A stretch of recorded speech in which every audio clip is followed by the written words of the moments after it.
This episode of The Reality Check is brought to you by HelloFresh. Forget takeout. HelloFresh delivers all the ingredients for delicious, healthy meals anyone can prepare at home in less than 30 minutes. And HelloFresh is giving our Canadian checkers 50% off their first order. Go to hellofresh.ca and use promo code REALITY50 to get 50% off your first order. That's hellofresh.ca, promo code REALITY50. This is your reality check.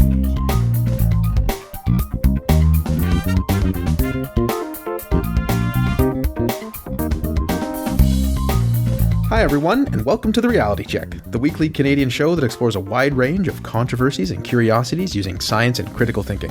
This is the show for Tuesday, May 9th, and I'm your host, Darren McKee. With me, as usual, are Adam Gardner. What's up, Q-Woods? Christina Roach. Hello. And producer Pat. Hi everyone. We have a great show for you tonight. We'll have another delightful round of talking with our favorite astronomer, Stuart Robbins, and then Adam is going to look into whether babies look like their fathers to avoid being abandoned. But first, Christina, why did they use the phrase stop in telegrams? We recently received an interesting question via Twitter from a listener named John Abrams. Am I pronouncing that right? No idea. Abrams, Just I think. kidding, John. Many of you checkers will remember that John Abrams is a founding host of TRC and a good friend of the show.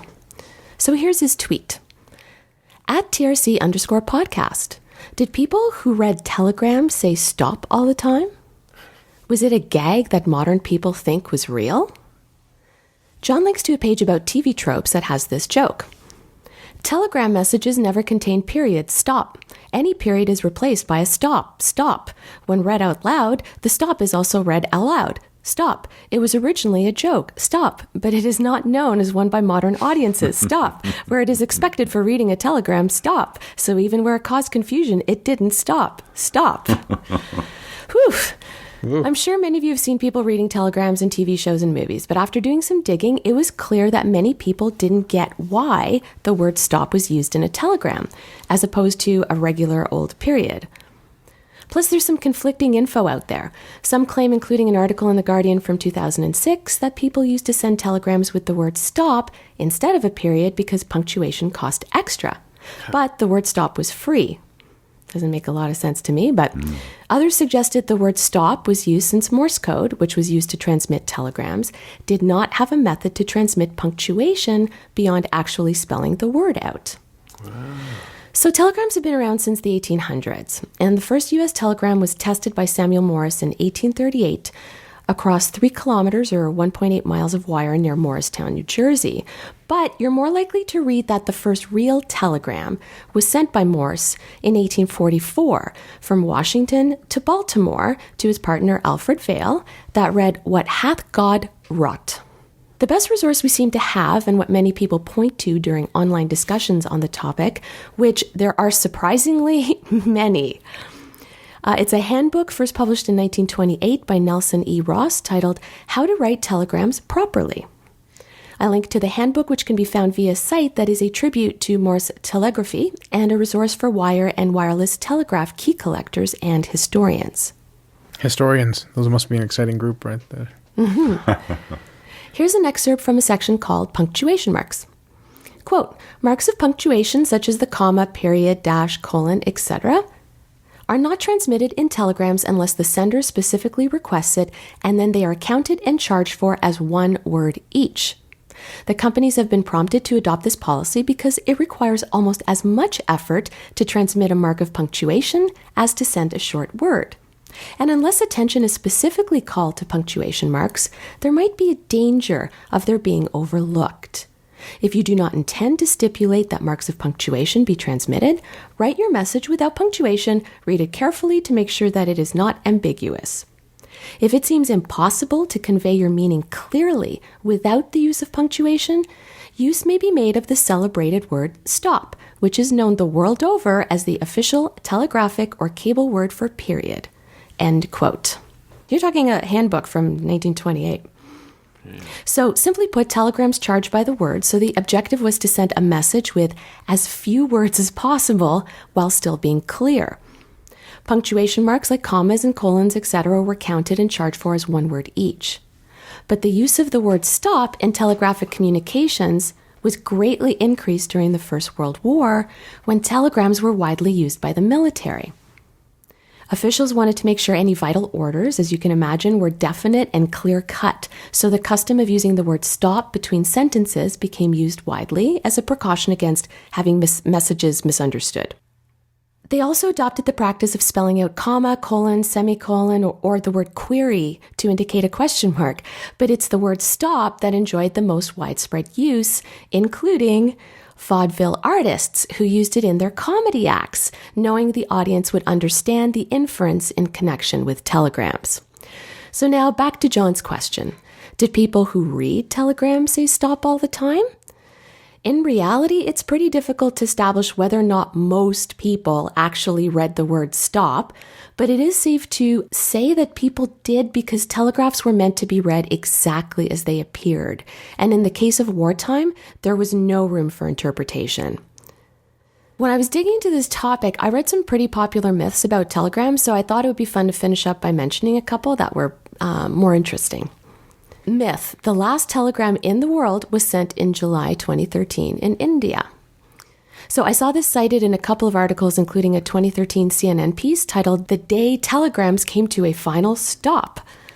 But this myth is actually false. The original culprit was the Christian Science Monitor, who ran a story that mistakenly concluded telegrams were no more after India's state-run telegram service of 162 plus years closed. They eventually published a retraction, but you guys know what happens when a myth gets out there. Although a quick search of the interwebs would have stopped the story in its tracks, it was republished by Fox News, USA Today, along with other reputable news outlets. The fact is, telegram service is still widely available in most countries on Earth, even in India. So one more. Telegrams aren't popular anymore. It may surprise you to know that around 17 million telegrams are sent every year worldwide. Wow. Although technology now allows us to send messages instantly to each other, the telegram is still the best mode of communication, it seems, when it comes to urgent, hand-delivered messages. Outside of being used by royalty and government, telegrams are still used for important legal notifications, since copies of every telegram sent for 7 years are retained, and the contents can be legally verified. I actually read that it's still a very popular mode of communication in Japan. Really? I didn't come across any of that when I was doing my research. Darren, you were in Japan. Do you hear anything about that? No, I didn't, Pat. No? Although that was like 13 years ago, which only would make me think it's more popular back then as opposed to now. I was more wondering if people are writing these telegrams like by messenger, by pigeon. Let's combine all antiquated forms and then fax it just to be safe. Yeah. So I'm pretty sure that I read a Slashdot article that said like it's alive and well in Japan. Huh, interesting. Yeah. So although nowhere near as widespread, companies like the International Telegram Company are keeping it real. And who knows, perhaps there will be a hipster movement trying to bring back the telegram just like tape cassettes and vinyl. Thanks, Christina. Interesting stuff. It actually made me think back to when I sometimes dictate texts and I say the word comma, and as opposed to showing the punctuation mark, it spells the word comma, then I feel I should go back and delete that and actually add the punctuation mark. But perhaps I should leave it in, as a throwback to the stoppage of yesteryear.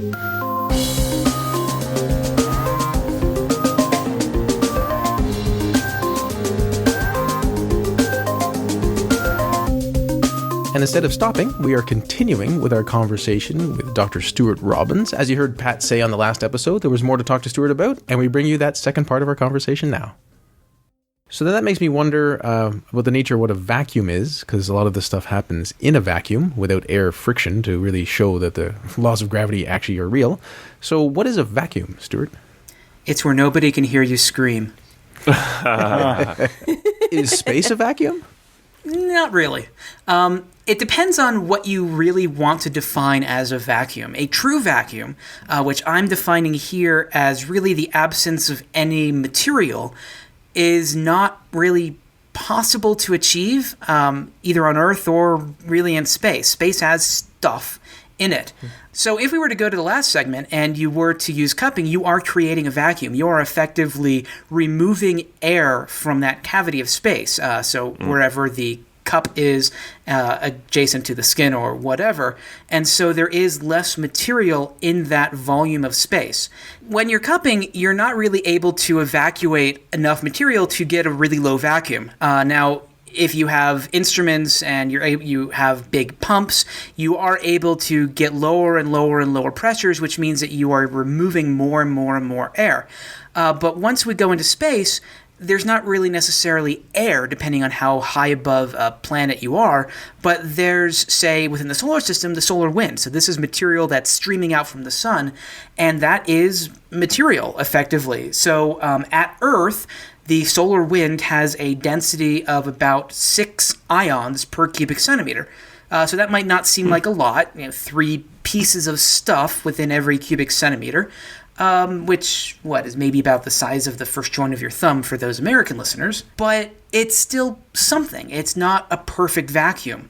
New Horizons out at Pluto, so 30 times farther away from the sun than we are at Earth, they found about 0.025 protons per cubic centimeter, so significantly less, but there's still stuff there. We also found dust grains about one every roughly 2 or 3 cubic kilometers. So there's still material, so it really gets to the question of what do you define as a vacuum? And hopefully that answers while not answering your question. No, I think it's very useful. Like a lot of things in life, from science to philosophy, define your terms, and then you can have a more meaningful answer. So as you said, if there's a certain density of protons or other particulate matter, then you can have an answer. And if someone says no, any matter, then you might have to say, well, no, that doesn't really exist. I think this may be related to, some people talk about like a vacuum energy, where there's particles that flip in and out of existence. Is that a thing in this partial vacuum that's in space? Yes. Great. Can you perhaps elaborate on your monosyllabic answer? Actually, no, not really. Well, no. So I can elaborate on stuff that exists in a quote-unquote vacuum in the terms of virtual particles. This is an idea proposed by quantum mechanics, where you effectively have this sort of underlying quantum field to the universe, and it allows you to create pairs of virtual particles that can just pop into existence and immediately annihilate each other. I say immediately, like, I guess as close to the speed of light as it takes for them to interact with each other and go away. Thus, you actually have no net energy creation or destruction, because it takes energy to create them, and then they release energy as they are destroyed. This, however, could be violated if Hawking radiation exists. This is the idea proposed by Stephen Hawking, where a black hole can effectively evaporate over time. So the idea is that you have these 2 particles that come into existence, where one is just inside the event horizon of the black hole and the other is just outside the event horizon. So the one just inside can't escape. It cannot get beyond the event horizon, even at the speed of light, to interact with its pair and then basically annihilate. Whereas the one that is outside might be going in the opposite direction at close to the speed of light and can escape. In that case, then you have just effectively created a particle out of the energy from the black hole. And with E equals mc squared, you have energy can be converted into mass and vice versa. And so over time, by losing these particles, by creating these particles and losing them, the black hole can very slowly evaporate. This was something that's pretty cool. I'm not sure I don't think Hawking radiation has ever been necessarily observed, but it is theoretically possible and thought by most people to probably be the case. On average, would it be, say there's a positive and negative, if this even makes sense, the negative gets sucked in, that's why it radiates outward. Wouldn't on average a positive get sucked in as well, and then it wouldn't go anywhere? Well, you can think of it as, say, an electron and a positron. So this is an electron. I think most people know what an electron is. It's a small negatively charged lepton, and a positron is positively charged. It doesn't really matter which is created and goes away and escapes versus which is sucked back into the black hole, because it still is a particle, and so it still has a mass energy. And so all that really matters is that the black hole is going to be losing that energy. Now, it might very slightly change the black hole's charge. And so, but as you just said, over time, the charge would still be a net zero probably, because each one has an equal probability of being sucked back in versus escaping. But the charge doesn't have any bearing on the mass or the energy.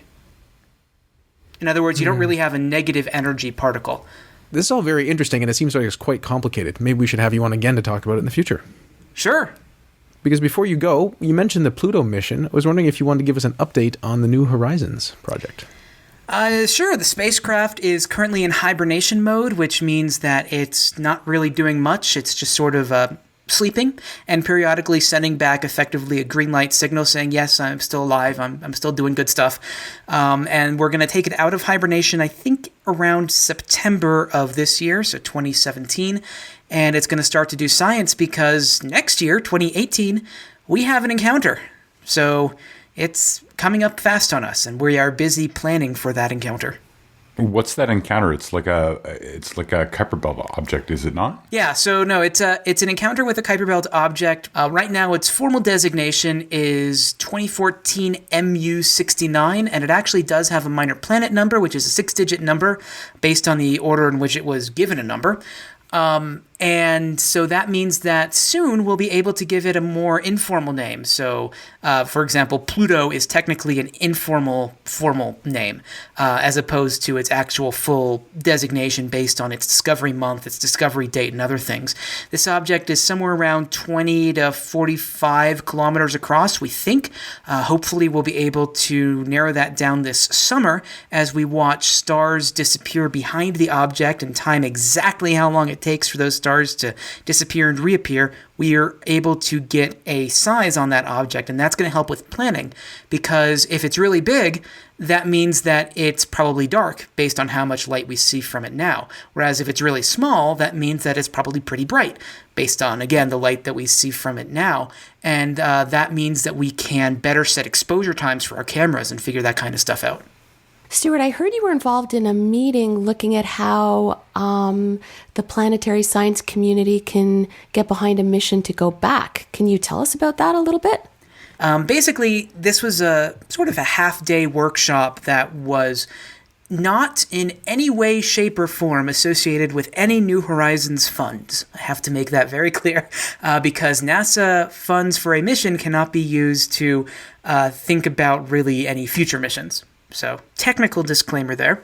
But with that said, really the people who were in the room were people who were involved with the New Horizons mission.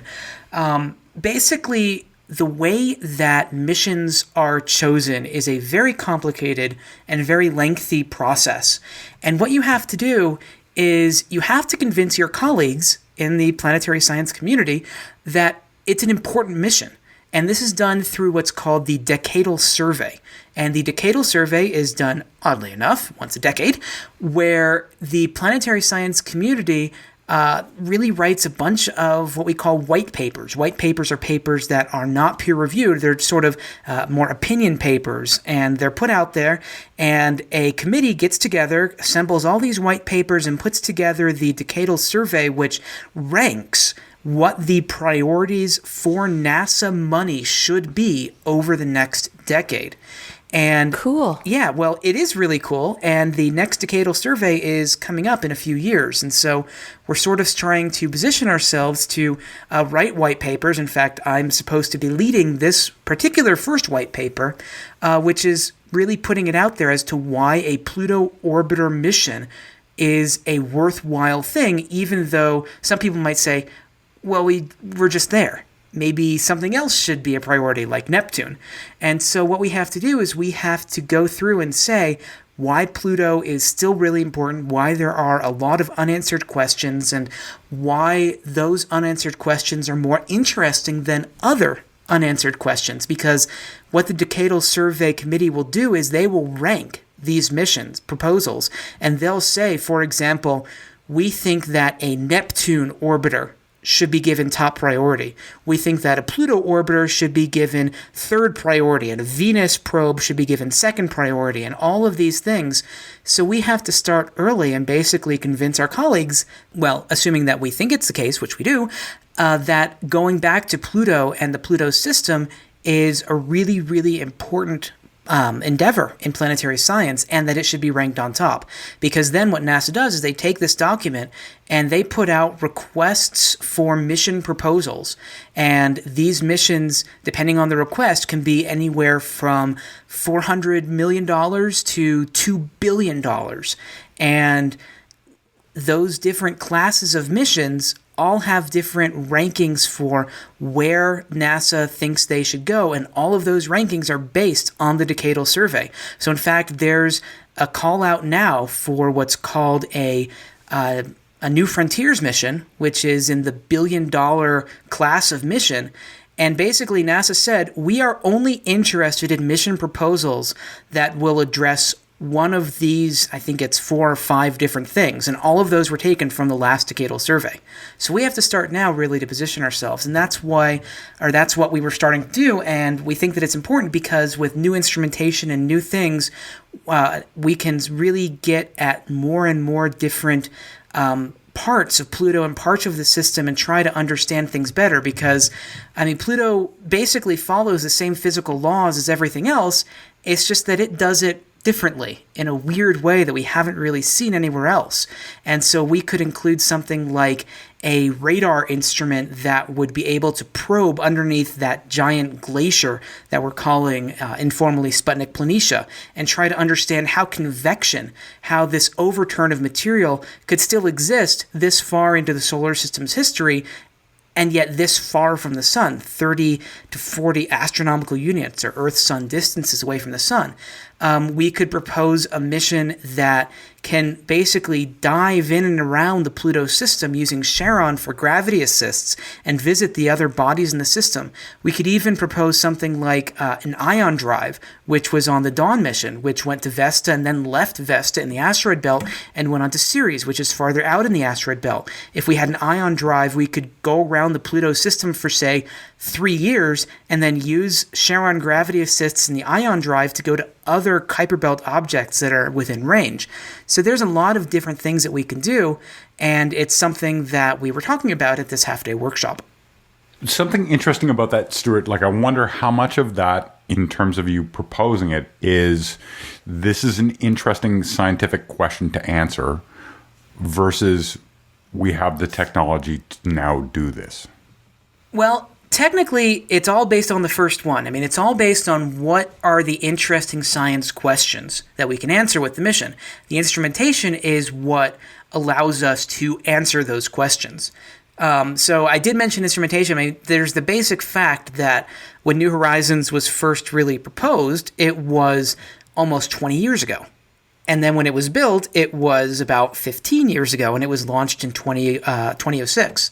And so it's using decade-old technology, and in some cases, decades plural old technology. So just the basic fact that we would be able to launch a much better camera, or even better thruster systems, or better computer memory on the sucker is something that would be an improvement, but all of those go into the end goals of what are the important science questions to answer.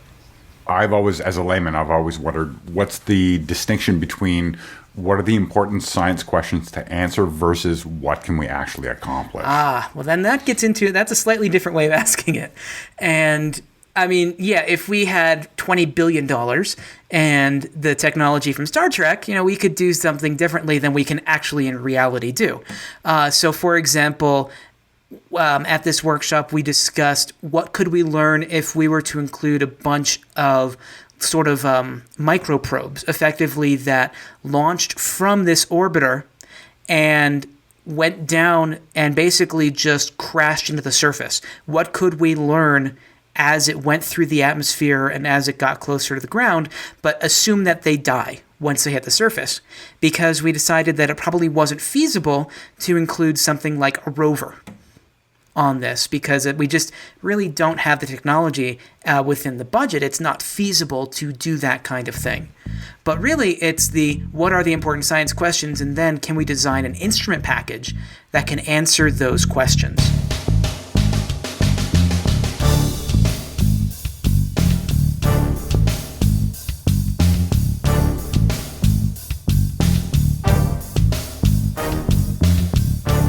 Now on to Adam, who's going to look at whether babies look like their fathers to avoid being abandoned.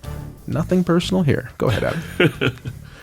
I am the proud father of a 5-week-old baby, and people tell me that she looks like me. I didn't think much of this.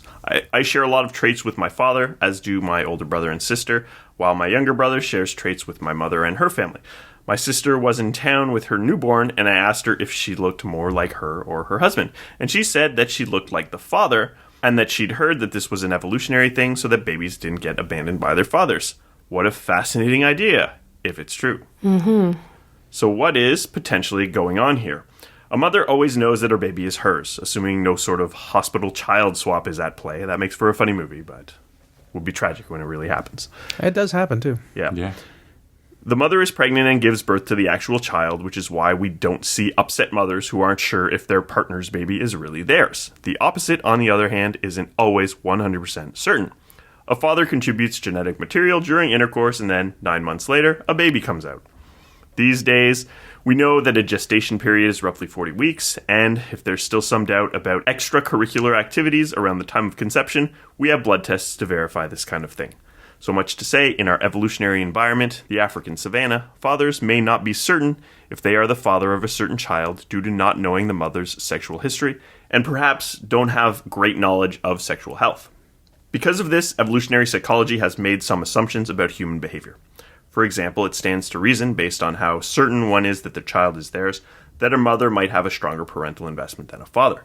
Similarly, a maternal grandmother can be certain that a grandchild is theirs, but a paternal grandfather or even a paternal grandmother might not. This doesn't need to be conscious, of course, but it can still have an effect.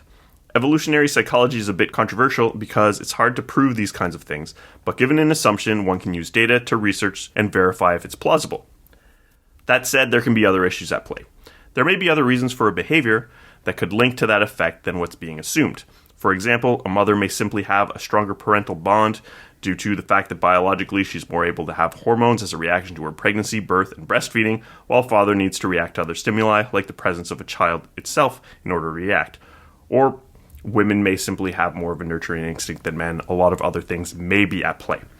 Both mother and father have fundamental chemical changes in their bodies and minds when they have a child, but the specifics vary wildly between the two.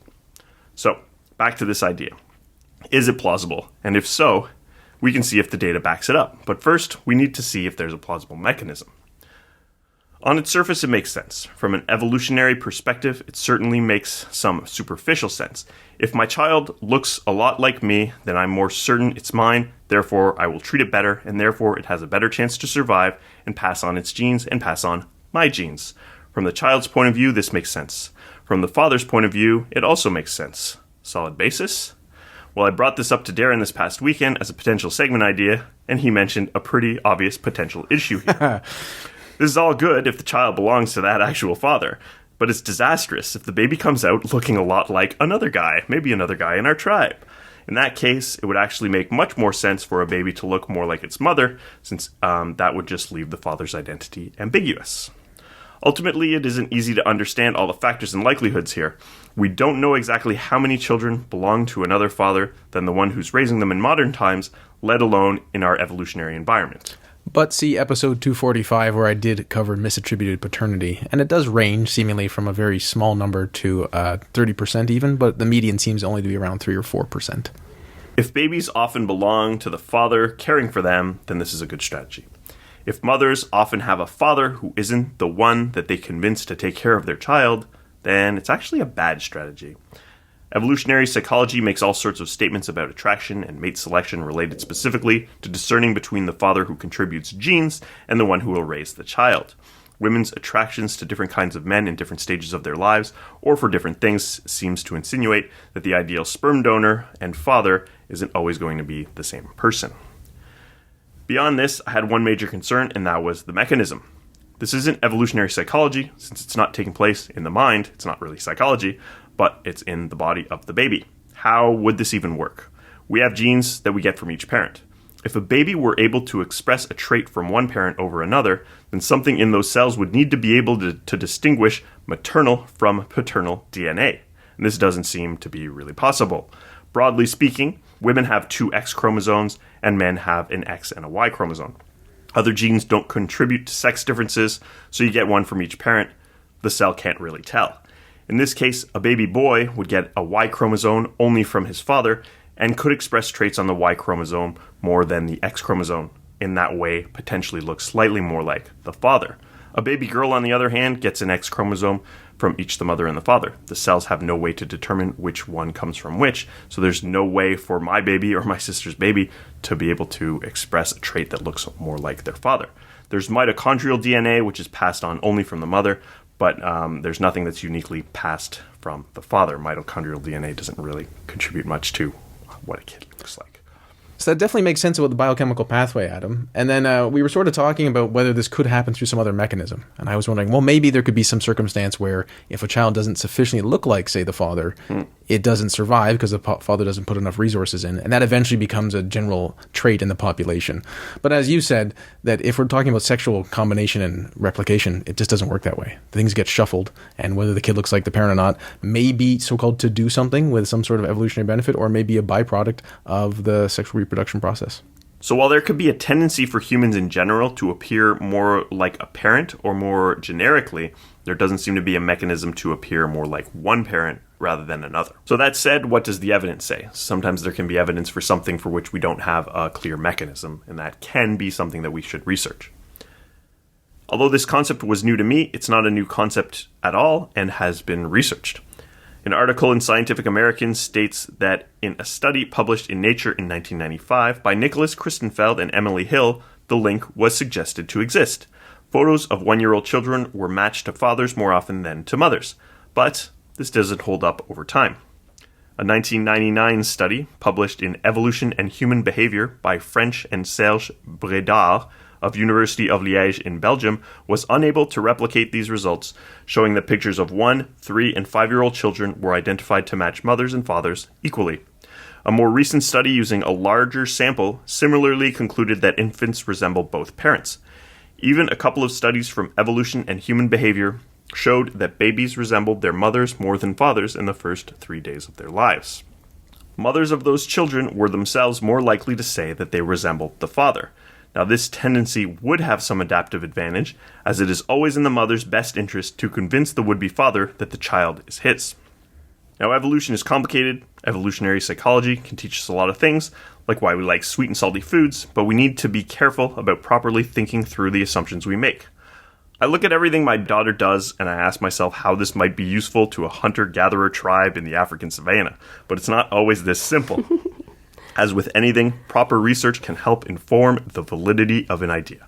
In this case, it seems unlikely that babies resemble fathers more than mothers. The idea is appealing at first, but doesn't hold up under scrutiny, it lacks biological plausibility, and ultimately, this isn't supported by empirical evidence. It also makes sense, I'm thinking, socially for other people to tell you, you look like your child. Yeah, of course. She looks like you, she looks like him, whatever. I think everyone wants to hear that their child looks like them. Thank you for joining us once again. Christina showed us that they did use stop in telegrams for increased clarity, but we can't really be sure if they said it out loud all the time. Once again, we appreciated Stuart Robbins talking to us about astronomy and the pseudo-nature of it all. And even when we're talking about vacuums, it doesn't suck, because he's great. And finally, Adam looked into whether babies look like their fathers to avoid being abandoned, but babies tend to look like their parents, because that's how sexual reproduction works. Until next time, think better to act better. Peace out, cuboids. Stay classy, not smartassy. Good night, everyone. For show notes or to discuss this episode, visit our Facebook page and website at trcpodcast.com. For general inquiries or to send a topic or parody suggestion, email info@trcpodcast.com. Help support the show by leaving a review on iTunes and liking us on Facebook. Follow us on Twitter at @TRC_podcast.